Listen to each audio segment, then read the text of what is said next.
We are starting with the first panel discussion topic, Sustainable Horizon, Navigating the Tech Frontier for Shaping the Future of Learning. So we are starting with the panel. The moderator of the panel is Dr. Suman Sood, Director and Principal, BD Memorial Junior School and Advisor, BDM International and Indus Valley World School.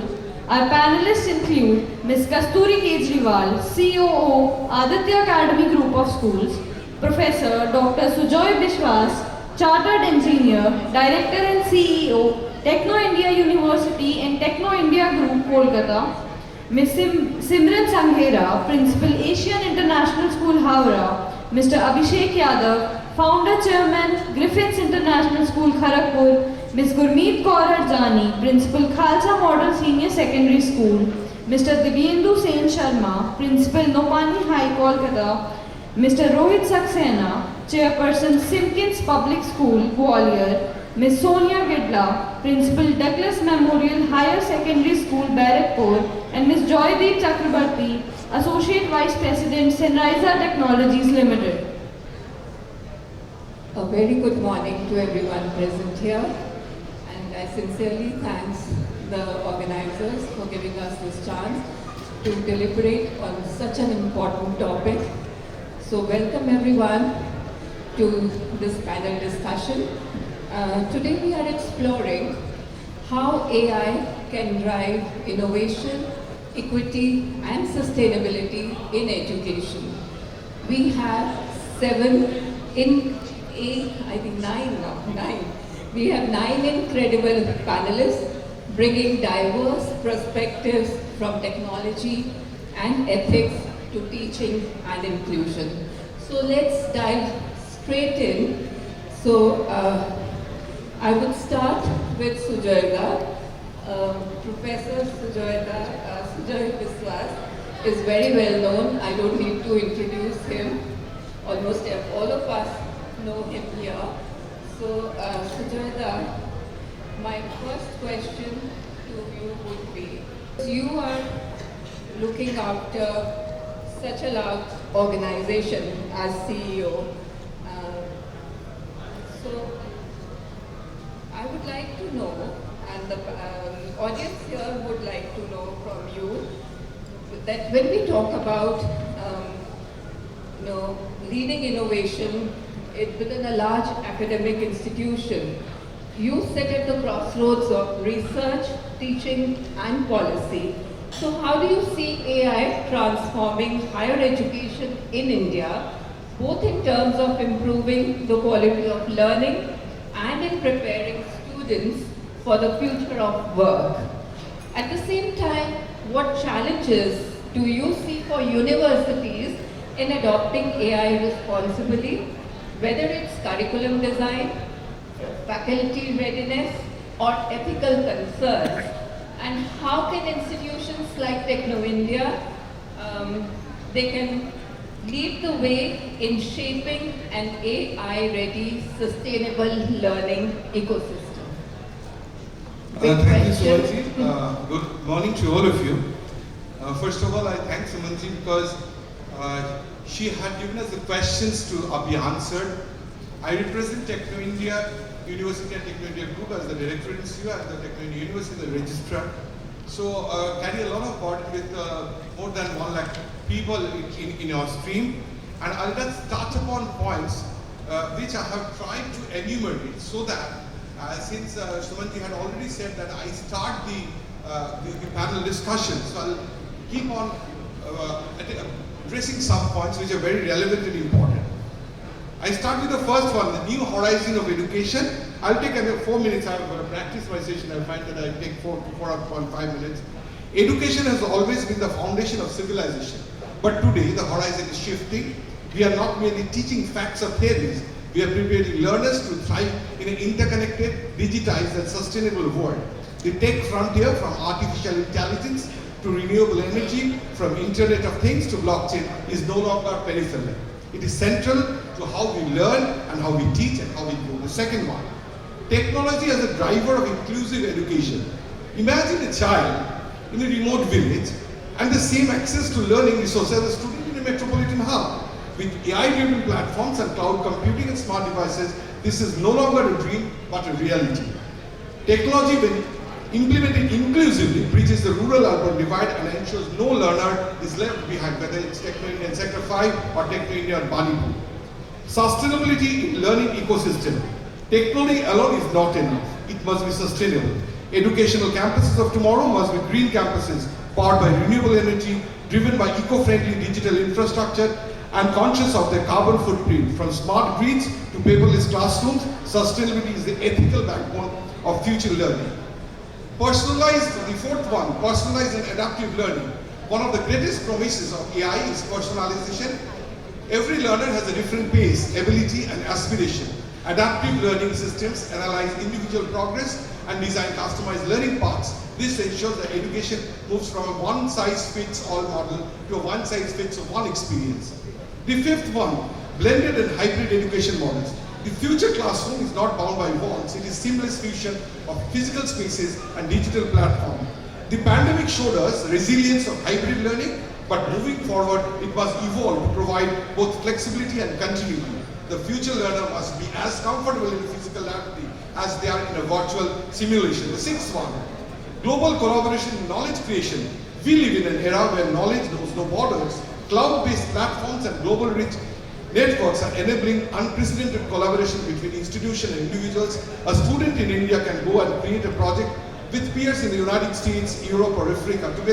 Together, they can solve global challenges while sharing knowledge, culture, and vision. The seventh one, skills for the workforce of tomorrow. Industry 5.0 is not about machines replacing humans. It is about collaboration between human creativity and machine intelligence. Therefore, we must embed future-ready skills such as AI, robotics, blockchain, biotechnology, and renewable energy technologies into our curricula. This is not just about employability, it is about creating leaders, innovators, entrepreneurs, and tomorrow's world. The eighth one, ethics and governance in edutech. However, as we embrace technology, we must also address the ethical frontier issues of data privacy, algorithm fairness, and digital governance. It must be a part of the education agenda. Technology must not deepen inequality, but instead build trust, transparency, and inclusivity. Governance frameworks and ethical guidelines are essential to protect the dignity of the learners. The ninth one, gamification in immersive learning. Learning must be engaging. With AR, VR, and gamified models, students can step into historical events, perform virtual surgeries, or design futuristic cities. Experimental learning ensures deeper understanding and longer retention. The classroom of tomorrow is not limited to textbooks. It is a journey of exploration powered by imagination and immersive technology. The 10th one, research-driven pedagogy, which is very important. Education must constantly evolve with research. Our classrooms must integrate the latest findings from neuroscience, pedagogy, and technology. This creates an education ecosystem that is dynamic, evidence-based, and directly relevant to societal needs. Research-driven pedagogy ensures that learning is not static, but evolving. The 11th one, we're coming to the last few ones.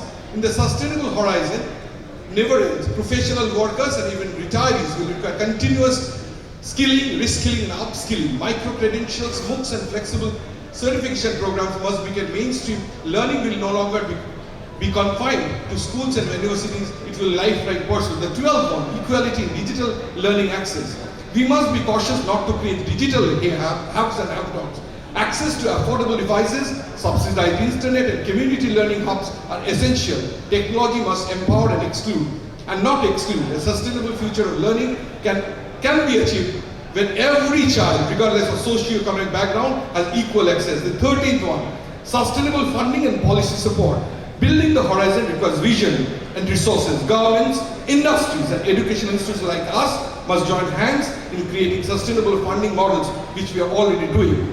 Public-private partnerships, global collaborations, policy frameworks, and support the transformation. Without strong financial policy backing, the dream of a sustainable tech-driven education will not remain incomplete. The fourth one, the second last and the fourth one, resilience during crisis. In the last few years have taught us anything, and that is taught us anything, it is learning must be resilient.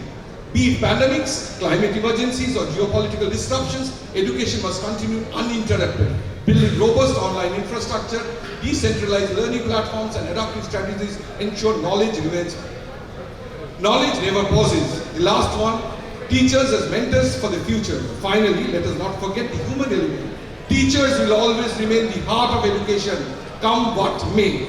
But their role will evolve from knowledge deliverers to facilitators, mentors, and guides in tech-enabled learning environment. Empowering teachers with training tools and global collaboration opportunities will ensure they shape learners into not professionals, but responsible global citizens. And I conclude by saying, as we look into the sustainable horizon, let us remember that technology is not an end in itself. It is a means to create a more inclusive, equitable, sustainable, and empowered world. Navigating the tech frontier is just not about algorithms and gadgets, it is about shaping the very soul of human through education.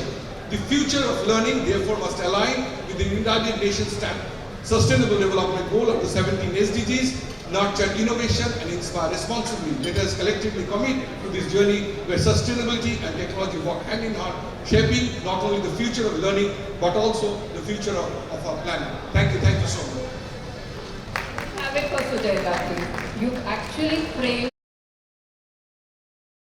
for Mr. Rohit Saxena. Let us look at AI from the lens of sustainability now. When we talk about sustainability, we often think about energy, resources, and climate action, but education itself must be sustainable, both in terms of delivery and in preparing learners for a more complex future. Where do you see AI creating real opportunities to reduce waste, increase efficiency, and embed sustainability thinking into education systems?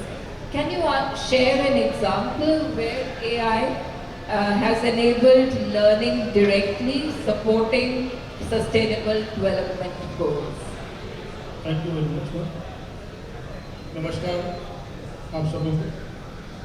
Myself Rohit Saxena, representing St. Queen's Public School from Gwalior, Madhya Pradesh. Today's scenario in the age where we are talking about AI, artificial intelligence, where everyone is depending and stopping their mind to work and relying on AI to speak up, to manage each and every work in respect of their daily routine. Whereas previously it was being used by their brains, but AI has stopped everything. AI play a core component, I agree with that, and it is a sustainable education system. But on the other side, we have to be very meaningful to have to take the precautions while using the AI. AI play, as I said, AI play a very vital role towards their every field. If I talk about education, here we are for the education. It reduces opportunity to reduce waste and increase efficiency. Efficiency in respect of the work, time, durations. The work which you are taking a day or 2 days or more than that, it can make you to happen within a seconds. You have to mention the things and the things will become in front of you. Personalized learning. AI provides a lot of things which cannot be provided by anyone individually. You have to mention the things, the one word, one sentence, anything, then you will get each and everything over the AI. Through AI, the administration work has become very easy. If I say very easy, that means you have to use the AI on a very productive notes. You cannot use the AI blindly and you cannot trust the AI on a blindly notes. There has to be some mindful games over the AI while using it, because AI also makes you to worry about the things which you are not aware of the things. AI makes you, because if I say AI is being built by the human, and human is not built by anyone, it is us. So whenever we are using the AI, we have to be very conscious, we have to be very much more educated regarding the topics we are using. AI helps us to prepare the student data sustainability, to reduce the, if I say to reduce the paperwork, to reduce the timing, if I say to reduce the more effect and get the efficiency of the work. So this is what AI is doing. AI is helping you to give you the data around the globe, that too with facts and figures, and which is depend how you are going to phrase the question. Because the phrasing of the question is much more important in the AI. If I talk about the examples over here, AI can be used likely by some of the university has been used for clean water and sanitations. They are using the AI how the clean water sanitations can be used to reduce the water wastage. So if I talk about my school, we are using some helps of AI steps are there where we are using on the two ways.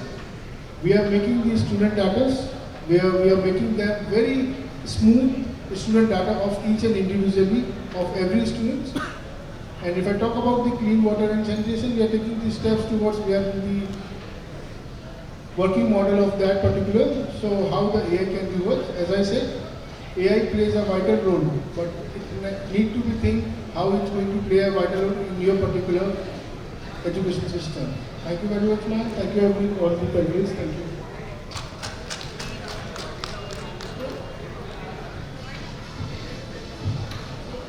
As Mr. Saxena said, AI is not just an educational tool, but as a partner in building greener systems. Of course, with opportunity comes responsibility to use it wisely. My next question would be for Mr. Saha, and I think Mr. Saha is being represented by Mr. Joydeep Chakraborty. Yes, Mr. Chakraborty, so welcome. And the question for you would be, the edtech industry is moving fast, sometimes faster than schools or regulators can keep up with. As someone building in this space, how do you balance innovation with responsibility? What does it take to design AI tools that are scalable across diverse learning environments, protect learner data, and still deliver measurable educational impact? And how do you see partnerships with educators and policymakers shaping this journey?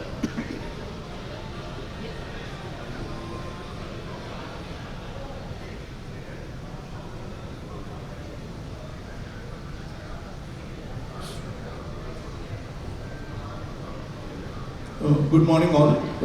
Thank you ma'am. Thanks for such a fantastic questions. So, yeah. So on today's date, the innovations in technology and the responsibility should go hand in hand. That's very important. And we at Celebrisa Technologies, keep these things always in mind by mainly in three ways. First, the eStore division of Celebrisa Technologies is the education initiative. So in the eStore division, we keep three things at a very important phase on this particular point. First is this scalability with inclusiveness. Our eStore initiative is designed so that the schools of all sizes, it can be a large school, can be relatively smaller one, so that schools of all sizes can access the same quality products and services. We use technology not to complicate things, but to make things easy. We are creating eStore platform for each and every institute, so that even the parents can purchase things from that e-platform. So as we feel that the technology should make things easy rather than make it complicated, so we are trying to make the life of parents much easier, right? That is the first thing which we always keep in mind at Celebrisa Technologies. The second responsibility is about the AI. So in AI, which is the need of the hour, we, a technology company, has come up with a solution called BZI. BZI is an initiative which we are saying that at the CCTV or the CC cameras, we are implementing new AI features to it. So the existing CCTV in an institute, it can be schools, colleges, it needs to be removed. We are adding AI features to it so that the safety security of the schools, even the attendance, starting from the attendance, starting from anyone who is not required, maybe present at a particular point of time, any fire, anything which comes up, that CC camera can give an instant notification through the WhatsApp message to the concerned person. So in this way, this BISAI initiative is our AI initiative, which we have implemented in the CC camera, right? And the third point is, the third measurable impact is, we always ask, does this solution, any solution which we give, make learning better, safer or more efficient? If the answer is yes, we move ahead. If the answer is no, we go back to the drawing board. So finally, the partnerships are very important. Technology alone cannot transform education. We work closely with educators, school leaders, and also keep regulators in the loop so that the innovations supports the larger ecosystem and builds trust. So for us, for the Sunresa Technologies, the journey is about combining innovations with responsibility to create solutions. Thank you. Great insights. The ecosystem really matters. And also your insights about the new innovations that have been brought in. So that information is also very useful. Thank you again.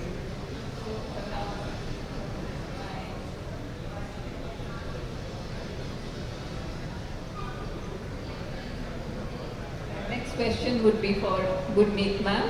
So Gurmeet ma'am is heading Khalsa Model School. So ma'am, teachers are often described as irreplaceable. Yet, many worry that AI could devalue their role. From your perspective in the classroom, how do you see AI genuinely supporting teachers in ways that enhance and not threaten their professional identity? Could you share concrete examples of tasks where AI adds value and also highlight areas where human connection and judgment remains irreplaceable? Thank you very much, ma'am. Warm morning to all the eminent persons present here. At heart, I am a teacher and I will always be a teacher. The core of education is that it is the basic thing, what education talks about, it is human. And the manifestation of perfection, as Swami Vivekananda rightly said, it is the heart of the whole education system. And as teachers, teachers are the facilitators which help the student to understand and give meaning to life. This is what we do as teachers. Over here, when we are talking about AI, what do you understand by the word AI, or what is the full form of AI? I hope it is artificial intelligence. But artificial intelligence, when we talk about artificial intelligence and teachers, it talks in terms of replacing the teachers with technology, which Amitabh sir in his delivery in the morning, he said that there is a fear.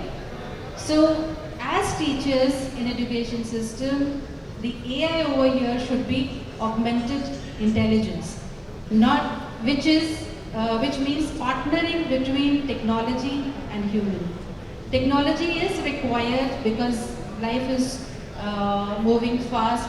We have to improve ourselves so that we can deliver it to the students in a better way and make them future ready for the world. So as teachers, we have to be very, very particular and responsible, and moreover that human connect which is required, the teachers cannot be replaced by technology. And I believe that the teachers are the soul of the whole education system. Thank you very much. So, as you said, AI is a co-teacher, not a competitor. So, but these AI tools don't design themselves, we do. So we have to ensure that they act as bridgeable solutions, as solutions which enhance and help and support the educators. The next question, and that is for Mr. Abhishek Yadav. Mr. Yadav, as AI becomes more integrated into learning, the stakes around ethics rise dramatically.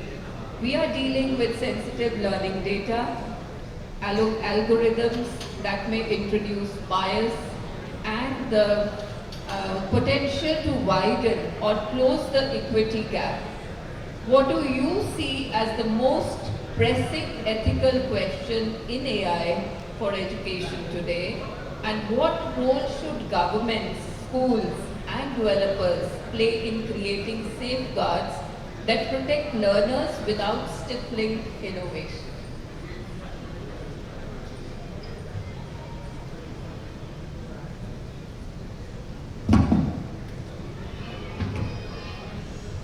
Jai Hind everyone.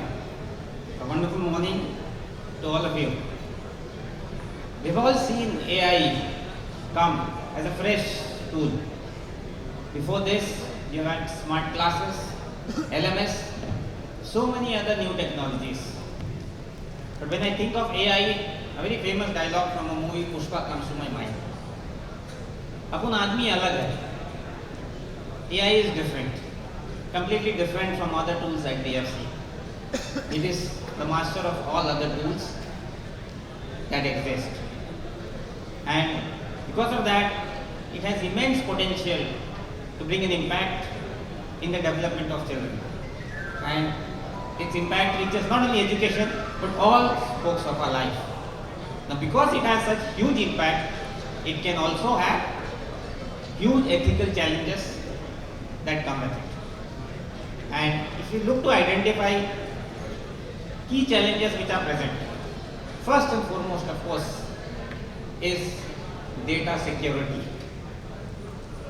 Because that is something which is very casual in our country. But that's a very, very important aspect. Data security and privacy. Another thing which Madam added was algorithmic bias, which I will develop into why it comes and how we can work on it. And finally, equity gap. While technology can help reduce the equity gap in our country, where the variations are huge. In many schools, fees just 500 to 700 per month to over almost a lakh per month. So there is huge gap which has to be filled. And how each of them can impact. But first foremost is data privacy. How much of us are aware of it? How much of our parents aware of it? Teachers aware of it? And remember, it is data of our students who are very, very young, and there should be strict laws to implement this. Government of India has a regulation which has come out in 2023 regarding data privacy. But we all know how well laws are implemented in our country. That is the biggest challenge, which can only work when we all work together, put pressure on the government, and enforcement is done. Another aspect of bias. Now we understand how does ChatGPT or all LLMs which are there, or AI in general if I say, how do they predict things and work? They work on the basis of the data that is fed into them. They analyze patterns and then eventually bring out solutions and predictions. But if you go a little back, what if the data that was fed to them itself had this kind of problem? There was a bias in the data. One example, let us say, some time back a speaker was saying about how cameras are there which can help in taking attendance, tracking performance of students and other things. You know, there was a big study done by MIT itself, where people with dark skin were less chances to be, identified correctly. Or if we are having, voice-based testing mechanism for this thing. Imagine a boy who is from a rural background and he is speaking on something where his accent has a strong mother tongue influence. Will he stand a chance to go against a city boy who can speak very good, correct, fluent English? So those biases are there and multitude examples are there. We will not go in detail, but yes, that is there. There is no doubt in that. And of course, ethics. That schools have the major role. Very big role in that. Why? Because first, we all know children follow what we do, not what we say. So there is no use of celebrating Gandhi Jayanti and then we keep lying across the year. We have to follow, and children will follow. Moral science is not taught, never. There is no use of having a moral science subject. We don't have it in our school. If you practice, children will learn, otherwise don't use it. Likewise, we have to practice ethics here, very important. We have to share information with our parents, what we are doing, how we are using their data, what AI challenges are there. Then we can expect others also to learn and follow. Regarding equity, the challenges that can come. Now AI has, or in fact technology itself has brought a lot of benefits, A lot of people have been able to reach, learn a lot of content, which earlier it would not be possible and only children from affluent families would be able to do that. But now one big change has come. YouTube is available for everybody. Life, it is good to have choices. But it's a problem when you have too many choices. YouTube, you have so much content, you don't know which is the right content to follow. You have limited time. So unless you have good guide, you will be losing out. How many teachers are trained? In private schools it is a challenge, in government schools you do not even expect anything. A lot of these kids, despite having the digital devices, still they are going to lose out. For the simple reason, they are not getting guided enough. And once base level is free available to everybody, unless it is paid, quality AI application will not be available to children who are from the weaker background. So this again is going to create or rather fuel the disparity which already exists in our country. So this is a big challenge. So what can EdTech companies do on this? Because this is something where I believe they have a very, very strong role to play. It's just not about making money. Have differential pricing if that is possible. Let the people who can afford to pay, charge them well, and they should be able to do that. And go for lower pricing or almost free for those who are in the government schools. Let's focus on children first, not money first. Small solutions, but if taken in right step, I'm sure it's going to make a lot of difference. AI is like a fire. Pushpa, it's a wildfire. That's pura wahi hai. But if used rightly, it is going to transform our lives into wonderful things. If not used rightly, aapko hi jala dega. Thank you. Thank you so much. That was indeed wonderful because the perspective that you brought in was that how ethics is important in whatever we do.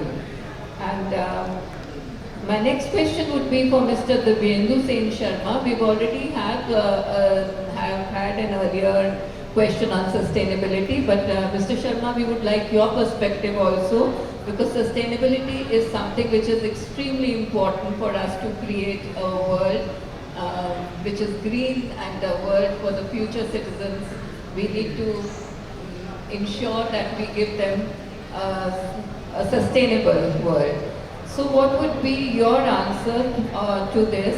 Where do you see AI creating real opportunities to reduce waste, increase efficiency, and embed sustainability thinking into education systems? And if you could give an example also. Thank you so much, ma'am. So, my dear educators, it's indeed a privilege to be speaking in front of you. Now let me start with a story. I'll make it short, I promise. And should I walk it too? So it can be a story from any of your schools. I have been a school teacher, a principal, so my story would definitely be focusing around schools. Imagine a school which has sent out a team, a volleyball team, to play in a tournament, and the team wins and comes back with a trophy. And everybody is elated. There's a lot of festivity going on, and the children are being congratulated. There's a lot of fanfare, And you know how it happens. The children are all very, very happy. They are being applauded. And now let's move to another scene. The team could be the same team or another, has gone to play and has lost, which is a more frequent situation. You know, winners are rare. And they come back. And what happens? No fanfare, no pomp and show. The children getting off the bus and walking into the school with their heads hung in shame. Teachers probably not looking at them. They're getting back. And I'm taking the story to a real life situation where the captain of the team, the next day, the captain of the team that had lost, the next day, during the games period, goes to the sports room, picks up the volleyball, and starts walking out. And the teacher, the sports teacher, he says, look at him. ये हार के आ गए और फिर उठा लिया volleyball. Just imagine how that child would be feeling. So the need of the hour, ma'am just asked me about sustainability, meaning green, greener what? Not only environment, but also emotions. Are we helping? Is technology helping us? Can technology help us make our emotions green? Emotions across the school plant. Plant meaning the ecosystem. The children, the teachers, the parents. Could we think of reframing failure? Could we think of celebrating failure? We talk about inclusivity as a part of sustainability. Can inclusivity also include the students who perhaps couldn't make it the way people had anticipated that they would? And they are shameful, they're sorry about that. Could we help them to celebrate their failure, to look up their failure in a way that it becomes a learning experience and not something that makes them feel it's the end of the world? When people go for the SSBs, meaning the Short Service Selection Board in Army, out of maybe 80, 10 are selected.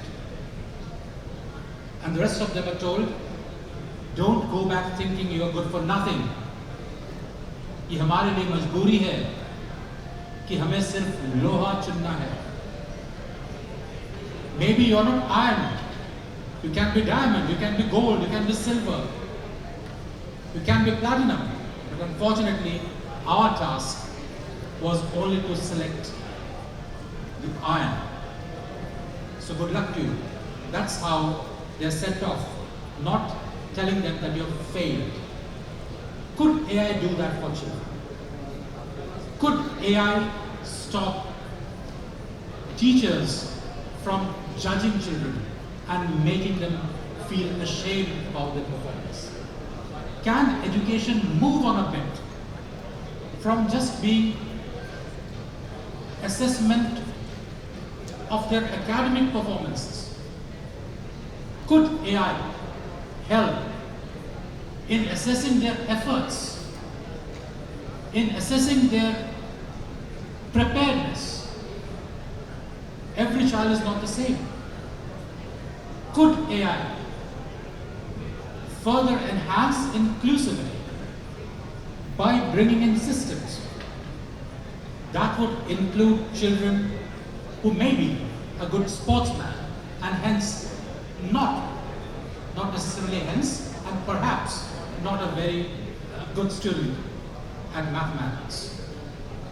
But could at least AI make the teacher feel that he has been giving his best to try and get the maths right?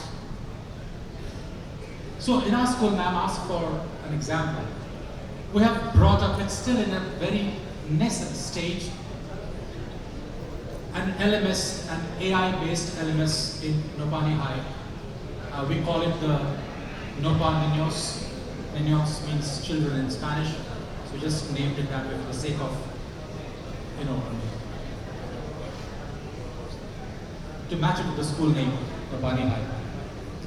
So what does Nopa Niños do? It has a lot of gamified instructions where children play, and even if they don't do well, they don't feel that they are judged. They feel that there's another chance.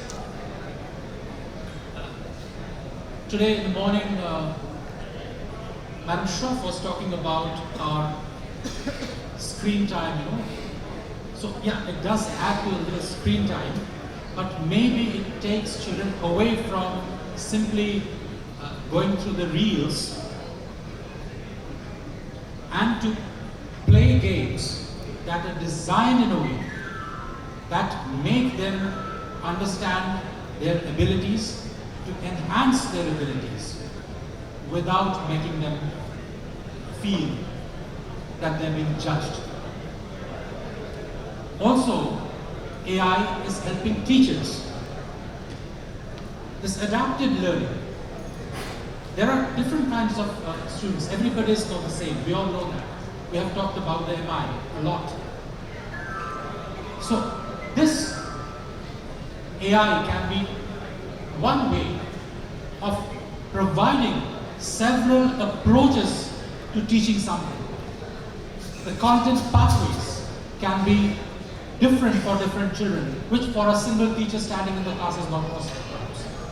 But this AI, as ma'am called it, augmented intelligence, could really be something that teachers would be appreciative of and may use. The AIs can also give alerts, when children are not engaging through those AI gamified versions or whatever. They're not engaging, and teachers can then take appropriate and timely steps. Even empathy building. I believe sometimes teachers, they don't, consciously, perhaps not consciously, they sometimes are not very empathetic. They only like to engage with those who are good scorers, as I said in the first story.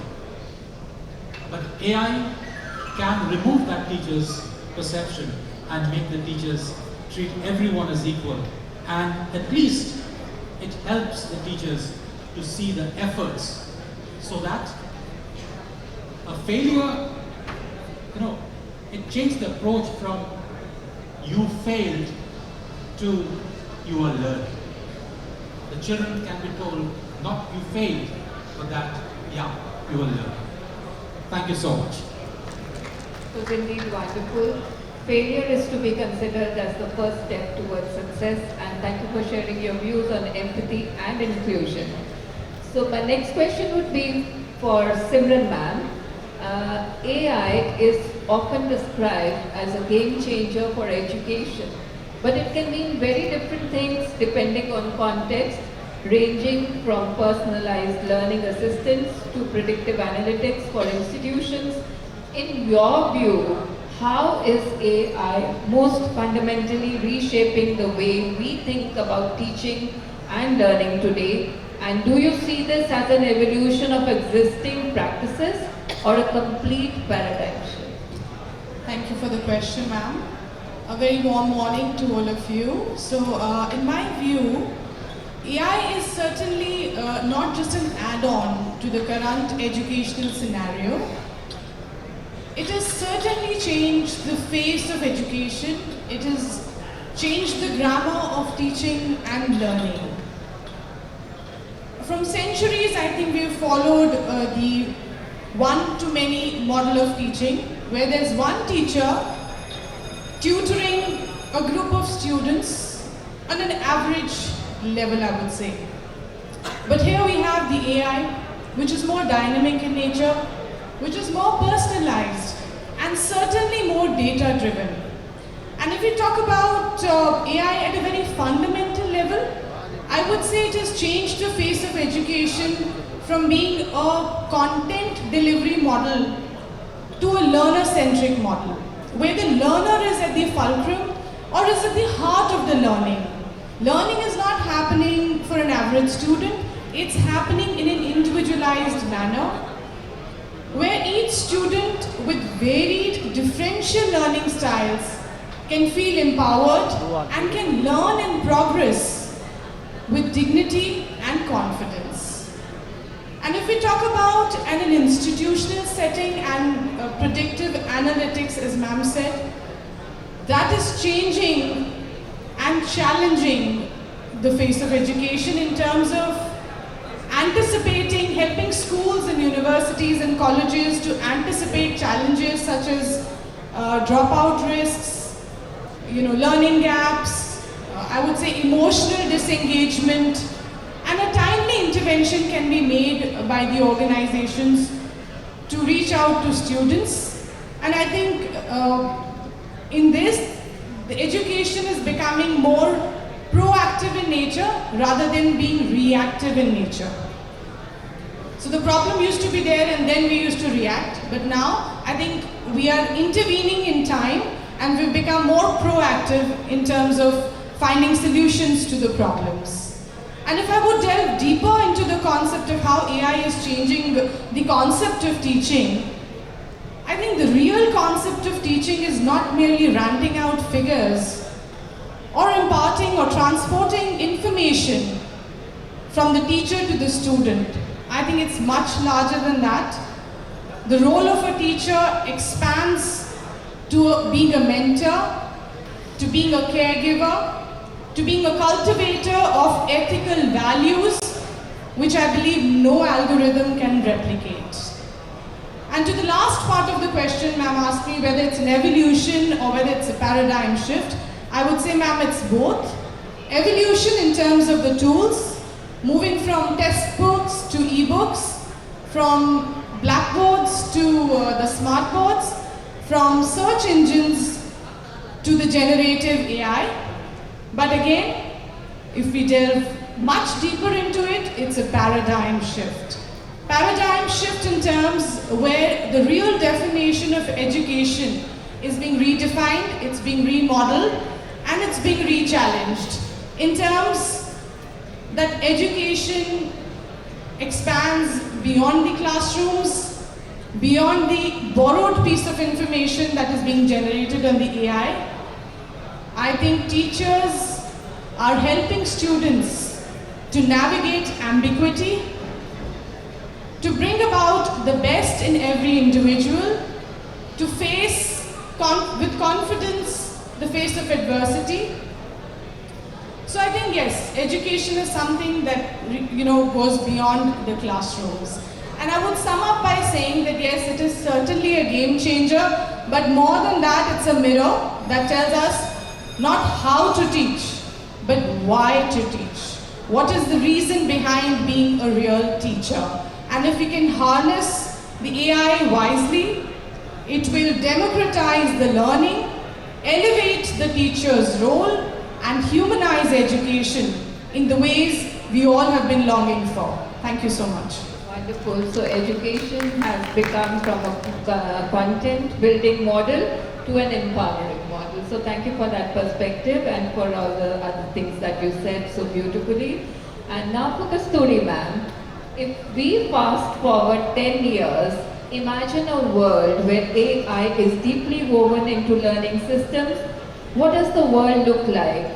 Do we see AI tutors available 24/7, seamless, lifelong learning across careers, and classrooms that are borderless and sustainable? Or do you anticipate a different reality? What's your boldest vision of AI's role in creating a future where education is both transformative and sustainable for people and the planet? Thank you so much, Suman ma'am, for the question, and really an honor to be sitting here with all of these eminent panelists that I have. I will quickly ask the entire audience to do something, okay? Just close your eyes. Close your eyes, yes, thank you. Now go back, let's say 50 years, go back and see the classroom. How do you see the classroom? You see the classroom. Few of you might be seeing the classroom, पेड़ के नीचे. Few of you might be seeing the classroom with chalk and talk method going on, with a lot of students hustling and bustling. अब धीरे से we will come forward another, let's say, 15 years back, when that revolution came, what Abhishek sir also said, smart classes and LMSs, they came in, right? So you see there is a little bit of change with the addition of a whiteboard which has all that, animation going on, your teachers running around making content, showing it on the screen, so on and then. आँखें नहीं खोलने का, आँखें बंद करके देखने का, right? Okay, now open your eyes and imagine you have to click a selfie. I was just seeing those two dear colleagues sitting there. They were holding the phone and they were just doing like this, okay? Just like this. And the selfie was being clicked. I'll see that selfie now. So it's what? It's the change that we are all seeing, I guess, starting from chalk and talk. I'm only restricting myself for the education system. Chalk and talk, and then of course we had smart classes, we have XYZ LMS, we do have all these dabbas in our hand without which we can't even think of. We cook, we see the phone, okay, notification, aaya kya? We kind of, have become so addictive, right? So you see, artificial intelligence that we are talking about so much now, that intelligence was always there, right? Only the version is changing where now we have something called generative artificial intelligence, right? Me being in the EdTech sector for almost 25 years now, and right now I'm handling the Aditya Group verticals as a COO, handling around 14 schools altogether with 10,000 students and of course a good number of colleagues that I have. I only see that AI is enabling us. I don't know why we always talk about being challenged with the change that is coming up. I do not agree that we should take it as a challenge, In the morning, I don't know how many of you were there during the session of Dr. Shroff, where she mentioned that it has to be channelized, right? I mean, if we are using all the tools that we are getting right from ages in a proper way, it's a success. How many of you agree to this? Right? So even during smart classes, when that change came, we were a little, apprehensive, yes, and we were skeptical. But imagine Sujoy sir handling a lakh of people manually. I mean, it was never possible in a way. I mean, maybe he was doing it, but ultimately it's your, tools that will help you, your colleagues who will help you. So AI, I feel, is nothing but an additional tool which needs to be monitored. Pushpa, yes, Pushpa को हमको definitely ध्यान में रखना है, but Pushpa को चलाना भी है, बंद भी करना है कभी-कभी. हमेशा नहीं कर सकते हैं उसको, right? So it is very important as individuals how we use it. Like for example, my colleague who was clicking a selfie, of course it is very difficult to hold a phone and click a selfie like this. Why not use the artificial intelligence and make our life easier? Just do like this and the picture is being clicked, right? Similarly in education, if a teacher is being enabled, right? If you have to have a, I hate that pen, however. If you have to have a questionnaire prepared, if you have to understand your class intelligence, right? Why not take help of another tool which can be named as ChatGPT, which can be named as XYZ? Ultimately, I think I'll just, I know the time is up. There is a lot of discussion that we can have around this topic.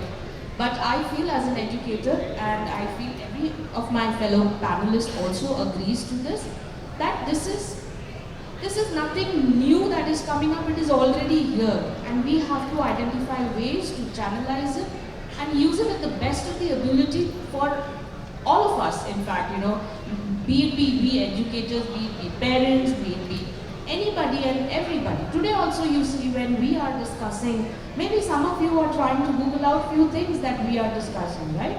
So that's the added advantage of having an artificial intelligence. But yes, Do not forget the emotional intelligence as well, because empathy, as my fellow panelists were all discussing, is equally important for us to drive the artificial intelligence. Thank you so much. I think I'll Thank keep you it so much. That was indeed wonderful, because AI should remain as a tool and should not empower us, and we should use it responsibly, and that is the key word. So now for Sonia ma'am, early childhood education is something which is very close to my heart, and I would like to ask you, when we bring AI into early years classrooms, what opportunities do you see for enhancing learning experiences, whether through personalized content, creative play, or supporting teachers? At the same time, what boundaries should we set to make AI complement rather than replace the human touch that is so vital in child's early development? Very good morning to our respected moderator, Mrs. Suman Sood, to all my fellow panelists, few familiar faces and friends in the audience. A very good morning to all. I'm the last one speaking. I'll keep it short, and I'm going to summarize what everyone has said already. So to take your question, ma'am, I think at the very outset I would just like to say that we need to change the language and the narrative around technology when we're speaking about early years education or any age group for that matter. Yes, we must use technology responsibly, moderately, sensibly, intelligently, but at the same time, we have to look at the reality that's staring in our faces, that it's intertwined with our lives. I mean, come on, we get up in the morning, we have our phones on the bedside. The first thing that we do, check all the email notifications, scroll through our Facebook feed, Instagram. We educators are doing it, parents are doing it. Don't you think children will learn from us, they imitate us? So yes, we'll have to use it responsibly, but at the same time we cannot run from the fact that it cannot be a part of our daily lives. It has to be. So now technology cannot be treated as a threat. Like everybody already said, it's an enabler. Having said that, children learn more through experiences, interactions and relationships. To answer your question, ma'am, AI, VR, AR technology can never replace us. We have created artificial intelligence. We are educators, we shaped the nation. We are the builders of the nation. Human touch will always be relevant. So relationships matter more than information. That will come later. It's not what you have taught, how well you have taught, but how you've made your children feel. So how wonderful it would be that through our subjects, could be AI robotics, which is a part of CISE and CBSE now, could be subjects like maths, geometry, physics, chemistry. How wonderful it would be that we make them feel and add value to that subject, but just not teach content. So let's use technology in a way that helps children, not to undervalue it, because it is a very neutral tool. We have to use it sensibly. That's what I wanted to say. And ma'am, talking about early education, so we are having the Cambridge early years, where we use something called the Check Together assessment, which is a digital-based, story-based assessment. So what it does, it gamifies the entire learning experience for our children. So it's like short bursts of, technological experience that we try to give, not longer duration. Because again, that's going to hamper their attention span. So short duration assessment that are gamified, and it's a story-based assessment. And the beautiful thing is it curates questions and the difficulty level in such a way that brings out the capacity of each children. So there comes in the special needs children as well. So we are ready with the remediation process. We know where exactly the shortfalls are, how teachers can help each child differently. So there we also give room and space for differentiated instruction. So it tailors the questions and difficulty level in such a way that suits the needs of children in terms of their individual capacities. And we've also started with a play school called the Little Duck Size that follows the Finnish curriculum. So again, we're heavily dependent on technology because we cannot have those resource persons coming down to Kolkata because it is ridiculously and highly priced. So we are dependent on all our workshop trainings, curriculums, digital diaries, the sheets that we get for observations, etc. through online. So I think that we're using it well and we have a lot of control on how we use it and impart their education to children now. So that's my answer. Thank you. Thank you so much, and it is really extremely important that we use AI or any technology for that matter to ensure that children learn differently and in different ways.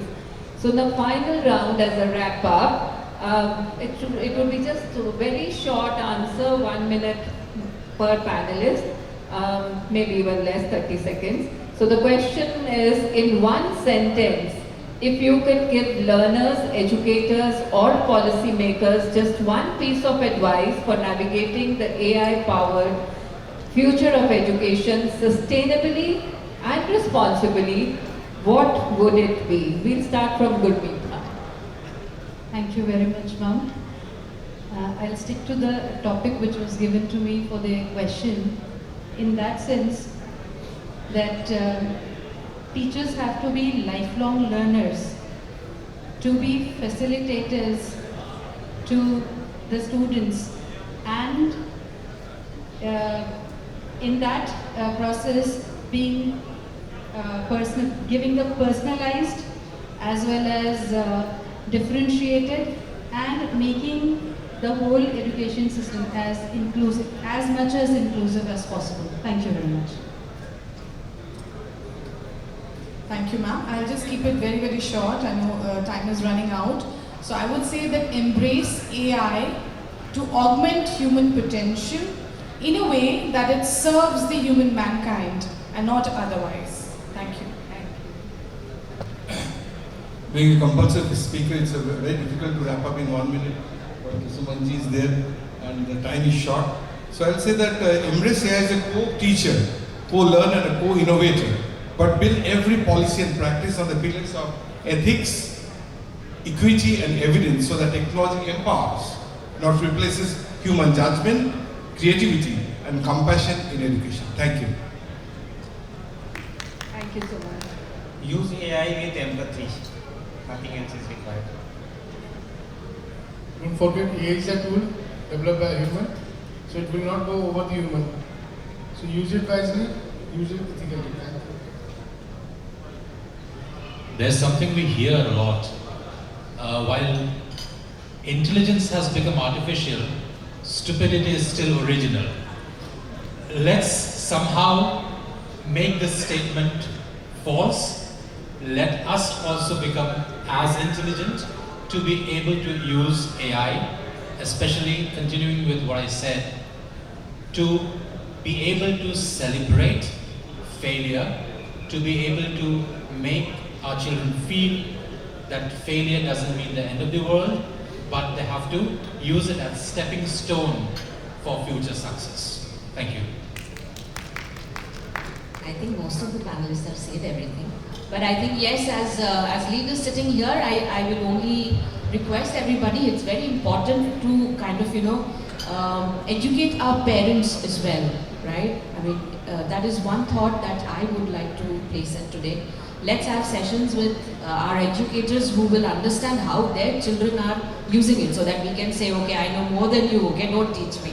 That's very important, to have a controlled AI ecosystem. Thank you so much. Thank you. Signing off on a very light note, use ChatGPT and AI as your personal assistant like your Alexa and Siri. Don't ask AI what to do, teach them or tell them what to do.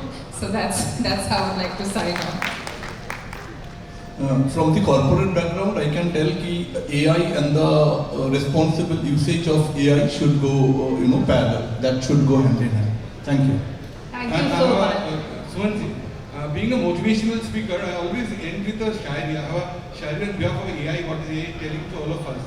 It says that, अभी तो इस बाज की असली उड़ान बाकी है, अभी तो इस परिंदों का इम्तिहान बाकी है, अभी अभी मैंने लांगा है समुंदर को, अभी आए को तो सारा आसमान बाकी है, सारा Wow, आसमान wonderful. बाकी Can we have a Thank you huge so round much. of applause for all the panelists, and thank you for making my moderation so easy. I've brought in beautiful, wonderful perspectives. So thank you once again. Thank you 9+1 Media, and thank you the wonderful audience. Can we have a round of applause for the audience for being so patient and so interested? Thank you. Can we have a huge round of applause for all of our esteemed panelists?